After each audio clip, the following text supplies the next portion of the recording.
Because I know here you're in trouble, where it says about 30% are unemployed. That's why I'm working hard to get this surplus food here. Some of you say to me, well, I'm not like you. I'm not a congressman. I haven't got education. I haven't got work. But you're a human being. And you know what you've got? You've got in your hand the power to use your vote and to use even those few cents you get from welfare to spend them only where you want to spend them.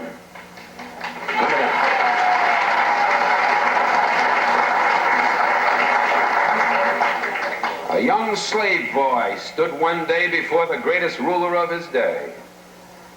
And God said to Moses, "What's in your hand?" And Moses said, "Lord, only I've got a stick, that's all." He said, "Well, let me use what's in your hand."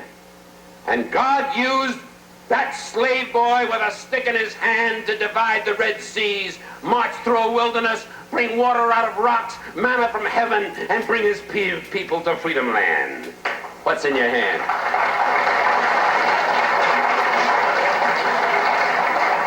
What's in your hand? George Washington Carver, who was so frail that he was traded for a broken-down horse as a slave boy. And George Washington Carver, sitting in the science laboratory at Tuskegee, told me, he said, "Dr. Powell," he said, "I just go out in the fields each morning at 5 o'clock, and I let God guide me. And I bring back these little things and work them over my laboratory." And that man did more to revolutionize the agricultural science of peanuts and of cotton and sweet potato than any other human being in the field of agricultural science. What's in your hand? Just let God use you, that's all. What's in your hand? I've got a string in my hand, that's all, and I'm flying a kite. And way up in the heavens, lightning strikes it. And I, Benjamin Franklin, discover for the first time the possibilities of electricity with a string in my hand. What's in your hand? Little hunchback sitting in a Roman jail? I haven't got anything in my hand but an old quill pen, but God says, write what I tell you to write. Paul wrote, "I have run my race with patience. I've finished my course. I've kept the faith. Henceforth there's laid up for me a crown of life." What's in your hand, little boy? All I've got is a slingshot. And the enemies of my people are great and big and more numerous than we are. Well, little David, go down to the brook and pick out a few stones and come on back and close your eyes if you want to and pull back that slingshot and let it go. And David killed the biggest enemy, the leader of the giants, against his people, and his people became free, just letting God guide a stone in his hand. And a few years passed and David is a king. And God says, "What's in your hand?" He said, "I've got a harp in my hand." He said, "Well, David, play on your harp." And he played, "The Lord is my shepherd, I shall not want.